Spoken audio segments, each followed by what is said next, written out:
Olá e bem-vindo! Hoje a gente vai mergulhar fundo num conceito que à primeira vista parece a coisa mais simples do mundo: o salário pago por tempo. Você trabalha um dia, recebe o valor de um dia. Trabalha uma semana, recebe da semana.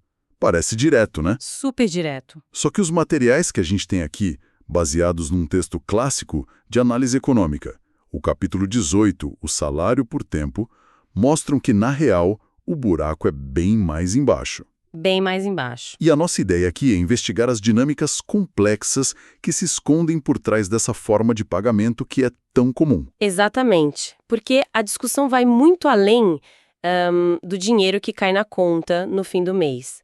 A gente vai explorar uma distinção que a fonte faz que é fundamental entre o salário e o que ela chama de preço do trabalho. Certo. E vamos ver como algo simples, tipo a duração da jornada, pode bagunçar completamente o valor real do que é pago.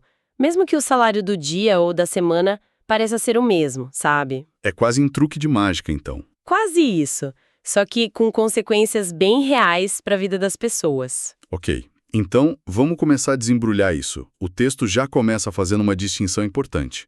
Não é só sobre salário nominal, o dinheiro, versus o salário real, que é o que você compra com ele. Tem uma terceira peça aí. Tem. O tal do preço do trabalho. Como é que isso funciona na prática? Essa é a chave de tudo, assim. Pensa no preço do trabalho como o preço do litro da gasolina. Ok. Você não se importa só com quanto gastou para encher o tanque, você quer saber quanto pagou por cada litro. Aqui é a mesma coisa. Certo. O preço do trabalho é essa unidade de medida real. A fonte calcula isso de um jeito simples. Pega o valor diário da força de trabalho. Ou seja, o que uma pessoa precisa para viver por um dia. Exato. E divide pelo número de horas que ela efetivamente trabalhou naquele dia. Certo, a teoria faz sentido, mas ainda é um pouco abstrato. O texto traz algum exemplo com números para a gente conseguir visualizar? Traz sim e ajuda muito a clarear as coisas. Vamos imaginar, como a fonte sugere, que o valor diário para um trabalhador se manter é de 3 shillings. Ok, 3 shillings. E que, para produzir esse valor, ele precisaria trabalhar 6 horas. Só que a jornada de trabalho dele na fábrica não é de 6 horas, é de 12. O dobro. O dobro. Então, o preço de cada hora de trabalho dele é calculado dividindo o salário de 3 shillings pelas 12 horas da jornada. O que dá? 3 pence por hora. Esse é o preço real, o valor de cada hora que ele está vendendo. Entendi. Então, as primeiras 6 horas pagam o sustento dele? E as outras 6 são ao trabalho que gera o lucro para o empregador. Exatamente. Mas aqui vem a parte que eu achei mais maluca no texto. A ideia de que o salário diário pode continuar o mesmo, mas o trabalhador está, na verdade, sendo pago menos. É. Como essa mágica acontece? Não é mágica, é matemática. E é aí que a coisa fica sutil. Sabe, imagina que a jornada de trabalho, que era de 10 horas, aumenta para 12 horas. Certo. Mas o salário do dia continua sendo os mesmos 3 shillings. O que aconteceu com o preço da hora? Ele Caiu. Antes, 3 shillings compravam 10 horas de trabalho. Agora, os mesmos 3 shillings compram 12 horas. Nossa. O trabalhador está recebendo a mesma quantia no fim do dia, mas cada hora do tempo e da energia dele foi vendida por um preço menor. Mas isso é muito contraintuitivo. Porque se o dinheiro no bolso no fim do dia é o mesmo, a pessoa não percebe que está perdendo. Não percebe, é uma ilusão. Ela está perdendo o valor do próprio tempo. A fonte dá até outro exemplo. A jornada aumenta de 10 para 12 horas e o salário sobe um pouquinho, para, 3 shillings e 7 pences. Ah, e a pessoa pensa, ótimo, tô ganhando mais. Exato. Só que se você faz a conta, o preço por hora continua exatamente o mesmo. Ele só está ganhando mais porque está vendendo mais horas de vida. Uau! A forma de pagamento foca no total diário e mascara a relação real de troca. Perfeito. E essa falta de clareza abre a porta para situações ainda mais precárias. E eu imagino que a situação fica ainda pior se não existe nem a garantia de um salário diário, certo? Se o pagamento for estritamente por hora. Aí vira terra de ninguém. Totalmente vulnerável. Por quê? Porque se o preço da hora, os 3 pence, do nosso exemplo, foi estabelecido com base numa jornada longa, de 12 horas, O que acontece se o empregador decide que hoje só precisa do trabalhador por 6 horas? Ele paga por 6 horas e pronto. E pronto, o trabalhador vai para casa com metade do que precisa para viver. A fonte diz que a conexão entre o trabalho pago e o não pago é rompida. O texto é bem duro nisso, né? Ele fala das consequências destruidoras do sobretrabalho, de um lado, e do outro, do sofrimento que vem da falta de trabalho. E tem um exemplo histórico disso que a fonte traz que é muito forte. O da rebelião dos trabalhadores da construção civil em Londres em 1860. É incrível. O que aconteceu lá? Eles entraram em greve. E o motivo era justamente porque os patrões queriam impor o pagamento por hora. Eles sacaram a armadilha na hora. Eles perceberam que o risco do negócio, se tem cliente, se o tempo tá bom para construir, seria transferido 100% para o trabalhador. Perfeitamente. A flexibilidade era só de um lado.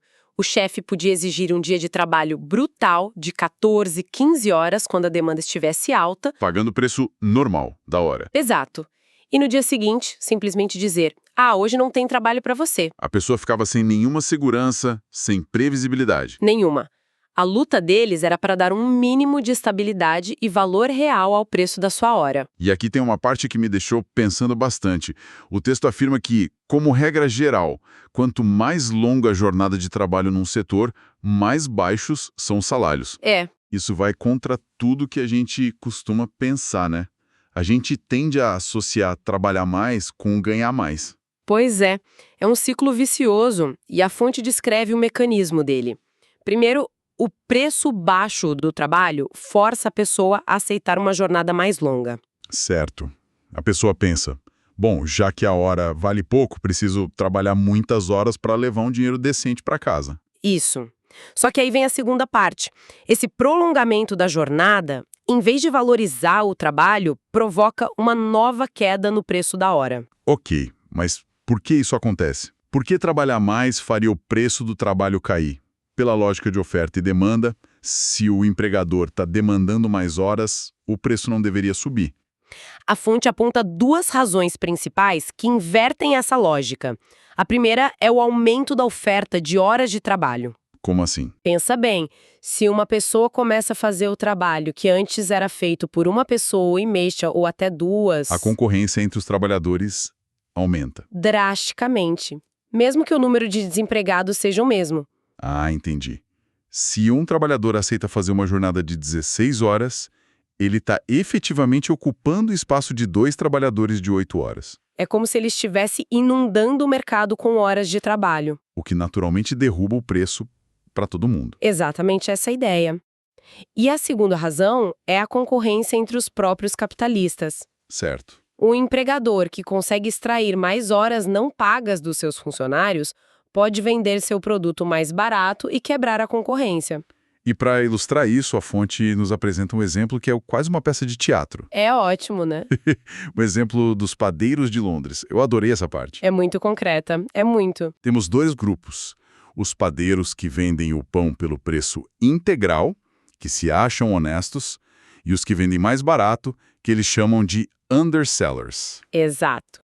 E os padeiros do preço cheio vão lá reclamar dos concorrentes por uma comissão do governo. E a denúncia deles é ouro puro. O que eles dizem? Eles dizem que os concorrentes só sobrevivem por 2 motivos. Primeiro, porque adulteram a farinha para enganar o povo. E segundo, e aqui está o ponto central, Lá vem. porque arrancam de seus trabalhadores 18 horas de trabalho pelo salário de 12. Uau! Eles estão dizendo com todas as letras: o meu concorrente só consegue vender mais barato porque ele explora os funcionários dele muito mais do que eu exploro os meus. Exatamente. Ele não paga por 1/3 do trabalho que eles fazem. É a arma secreta na guerra de preços. Precisamente.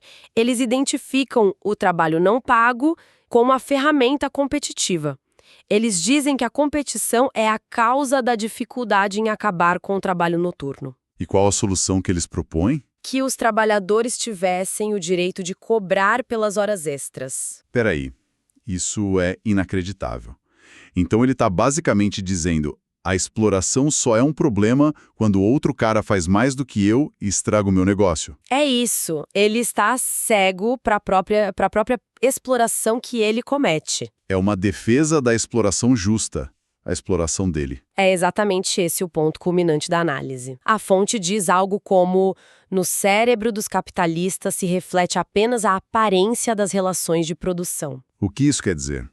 Que o padeiro honesto não percebe que o preço que ele mesmo paga, o salário normal de 12 horas, já contém uma grande quantidade de trabalho não pago. É daí que vem o lucro dele. Uau! Quer dizer que ele só consegue enxergar e se indignar com a exploração extra do concorrente. Às 6 horas a mais. Porque isso prejudica diretamente na competição. Mas ele não enxerga a exploração fundamental que sustenta o próprio negócio dele. Perfeito. Para ele, o conceito de mais trabalho não existe dentro da jornada normal. Ele acredita que paga por cada minuto. Ele só reconhece o tempo extraordinário, o overtime. Isso, a exploração só se torna visível para a mente dele quando vira uma arma na mão do concorrente. É fascinante. Ele está, na prática, defendendo que o trabalhador do concorrente receba por horas extras, não por justiça social, mas para nivelar o campo de jogo para si mesmo. É o interesse próprio vestido de indignação. A análise é muito, muito afiada nesse ponto. Então, o que começou como uma discussão simples sobre como se paga um salário nos levou para uma análise profunda sobre concorrência, exploração e até a psicologia do empregador. Exato. O grande insight aqui parece ser que a forma de pagamento é muitas vezes uma fachada, né? Que esconde as verdadeiras relações de valor e poder no trabalho. Precisamente. A análise nos mostra que olhar só para o salário do dia, ou pagamento por hora, é ser enganado pela aparência. A gente precisa perguntar outras coisas. Sempre. Qual a duração da jornada? Como o preço da hora está sendo calculado? E quanto trabalho não pago tem embutido tanto no tempo normal quanto no tempo extraordinário. Fica claro que a luta histórica pela redução da jornada de trabalho não é só uma questão de qualidade de vida. É uma luta econômica fundamental. Porque ao reduzir a jornada mantendo o mesmo salário, o preço real do trabalho por hora aumenta. E a proporção de trabalho não pago diminui. É uma disputa direta sobre o valor. A fonte até menciona que uma lei que limita a jornada, como a das 10 horas na Inglaterra, põe um fim a muitos desses arranjos. Uma lei assim força uma renegociação de toda a estrutura, né? Exato. Estabelece uma nova jornada normal e, por consequência, um novo preço para o trabalho. E tudo isso nos deixa com uma reflexão para hoje, que o texto obviamente não aborda, mas nos convida a pensar. No cenário atual, com a gig economy, os aplicativos, o trabalho autônomo, como essas mesmas dinâmicas se manifestam? Quando alguém recebe por tarefa, por projeto ou por entrega, será que a relação entre tempo de trabalho, pagamento e valor criado ficou mais transparente? Essa é a grande questão, não é? A forma de pagamento mudou. Deixou de ser um salário por tempo para ser um salário por peça, por corrida, por entrega. Mas a lógica pode ser a mesma. Pergunta fundamental que a fonte nos ensina a fazer continua a mesma. Quanto tempo de trabalho real é necessário para completar essa tarefa? E qual é o preço efetivo da hora de trabalho que resulta dessa equação? Será que as formas de ocultar o trabalho não pago apenas se tornaram mais sofisticadas? É muito possível. É possível que a complexidade e a opacidade desses novos modelos tornem ainda mais difícil para o trabalhador calcular o verdadeiro preço do seu tempo, repetindo o mesmo ciclo que o texto descreve, só que com uma roupagem moderna. A aparência muda, mas a dinâmica essencial pode ser exatamente a mesma.